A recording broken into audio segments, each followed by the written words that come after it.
DMTV Info, votre chaîne d'information en temps réel. La politique, la santé, le sport, les faits de société, la musique, les rumeurs et bien plus encore.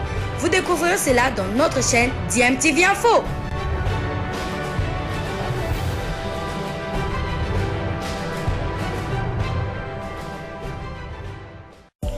Vous êtes sur DMTV, bonjour ou bonsoir, tout dépend de l'heure à laquelle vous nous suivez. Tout plaisir est pour nous de vous retrouver, mais surtout de savoir que vous êtes nombreux en train de suivre votre chaîne YouTube DMTV. DMTV qui vous propose l'actualité, vous propose également des analyses et des réflexions sur des sujets d'actualité, sur des faits sociaux, tout simplement sur des réalités que nous observons ici chez nous en République démocratique du Congo.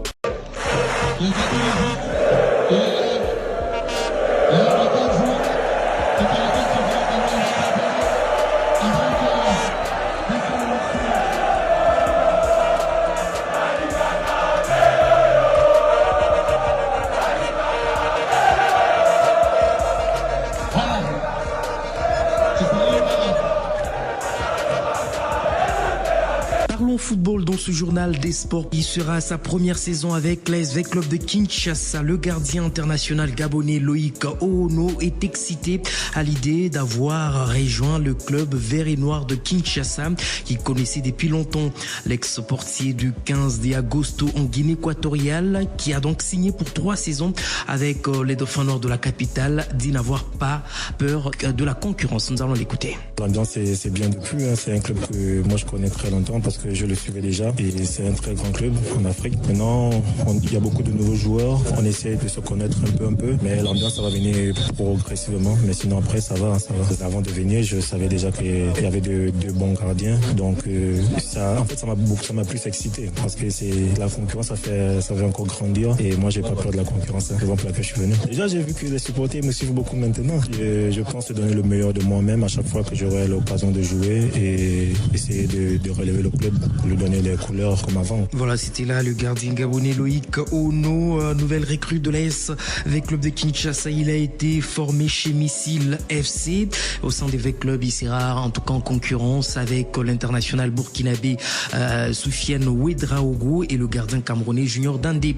Lui aussi sera en concurrence avec 7 autres joueurs dans la charnière centrale de l'ASV Club. Le défenseur ivoirien Silas Aboubakar s'est déjà intégré dans l'effectif. L'Ivoirien était déjà au sein de V Club depuis la saison passée.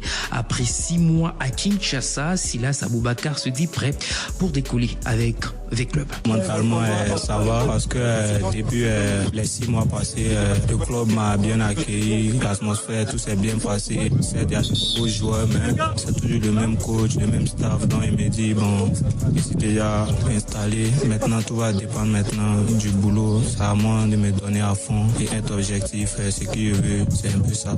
Les matchs amicaux, je peux dire, les matchs amicaux se sont bien passés dans mes débuts. En quelque sorte, je peux dire, ça va, je me sens bien dans le club, ça va.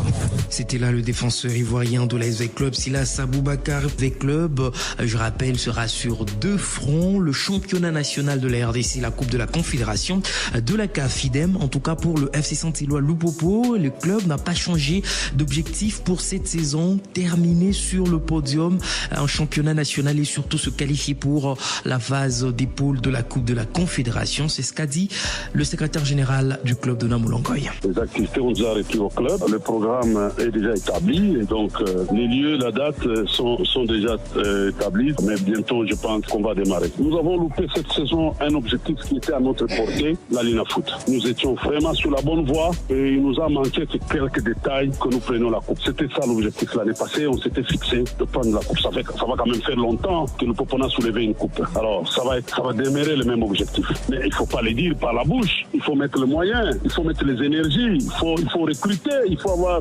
un effectif conséquent. Nous avons un staff technique qui est costaud. Mohamed Magassouba n'est pas n'importe quoi, n'importe qui. En Afrique ici, ça veut dire que nous pouvons taper la poitrine d'avoir un des meilleurs entraîneurs. Et il est à côté de lui, il y a des adjoints et tout ça qui l'aident. L'objectif est le même, c'est le podium pour la Lina Foot. La saison qui s'est terminée en Coupe d'Afrique, que nous avons fait la phase de poule, on peut quand même ne pas envisager nous arrêter encore là. Déjà que nous avons été exemptés du premier tour préliminaire préliminaires, ça signifie qu'à notre actif, nous avons une bonne cote que la CAF nous reconnaît. Ce genre de reconnaissance des cotes doivent nous mettre à l'aise et nous encourager à aller plus de l'avant. Je ne sais pas faire des promesses ici que le Popo va prendre la Coupe de la Confédération et tout ça, ça devient des trucs à dormir debout. Surtout que je ne suis pas ni le joueur ni l'entraîneur. Mais l'objectif du comité sportif, c'est d'aller le plus loin possible. Voilà, c'était là Dona Moulongoy, secrétaire général du FC Saint-Éloi Lupopo, joint par votre radio.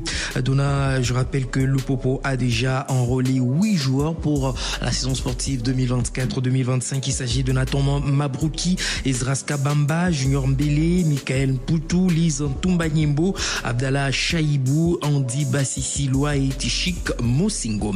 Nous allons rester dans le chapitre du Mercato pour parler de Joïssa Mampeko qui pourrait s'engager avec le FC Tanganyika de Kalemi. L'ancien capitaine de l'ASV Club qui a été remercié par le club vert et nord de Kinshasa pourrait en tout cas s'engager avec cette formation de Kalemi qui sera à sa première saison en championnat national de la RDC. Selon le site Foot RDC qui livre l'information, le vainqueur de la dernière édition de la Coupe du Congo séjourne à Lubumbashi où l'équipe de Kalemi a donc débuté les préparatifs de la saison sportive 2024-2025.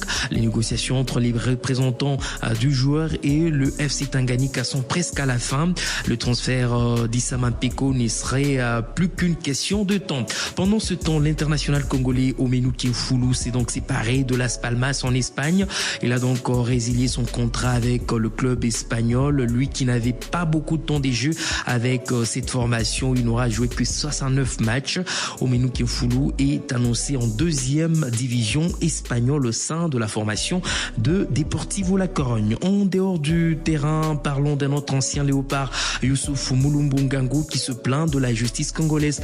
L'ancien international congolais, capitaine de l'équipe nationale de la RDC, dénonce la libération illicite de son ancien agent Olivier Belizy, avec qui il était en procès pour l'avoir escroqué près de $700,000 américains. Youssouf Mulumbu demande aux autorités au plus haut niveau de l'État de s'impliquer dans cette affaire pour mettre hors d'état de nuire cet agent qui, dit-il, n'est pas son premier forfait avec les internationaux congolais, ce afin qu'il puisse enfin être remis dans ses droits. Nous allons l'écouter au micro de Jonathan Massiala.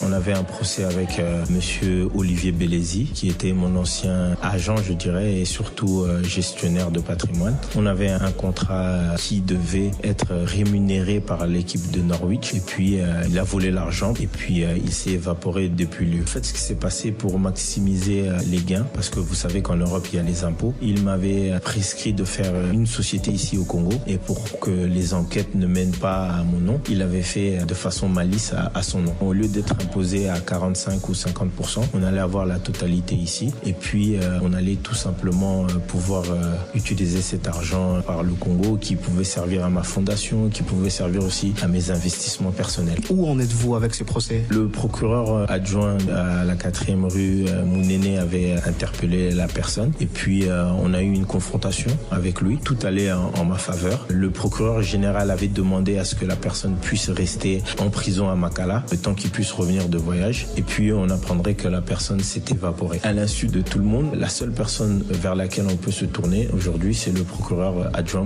Mounene, Paulin. On l'a saisi, on n'a pas eu de réponse telle que cette personne, Olivier Belizy, qui est aidé par Doug Pingissi, qui sont des agents de foot, agissent seulement dans la communauté. Donc c'est pour interpeller aussi les footballeurs, les sportifs, de faire attention à ces personnes-là. Il y a eu des forfaits avant, il y a des cas comme Distel Zola, qui est manager aujourd'hui de Vita, qui a porté plainte aussi contre lui. En France, qui a ajouté une plainte aussi à Kinshasa. Il y a des joueurs comme Silas. C'est la même personne qui a fait le coup à Silas. Le plus aberrant aujourd'hui, c'est le fait que la justice congolaise ait saisi cette affaire. Quand même un joueur qui a rendu des services au pays, qui a aimé ce pays et qui se sent bafoué de la sorte par une personne qui vole. Et elle est aidée par les autorités. Ça fait vraiment mal au cœur et ça fait peur, surtout pour l'avenir de notre pays. Voilà, c'était là Youssouf Mulumbu Ngango, ancien capitaine de l'équipe nationale de la RDC. Il est au micro de Jonathan Massiala.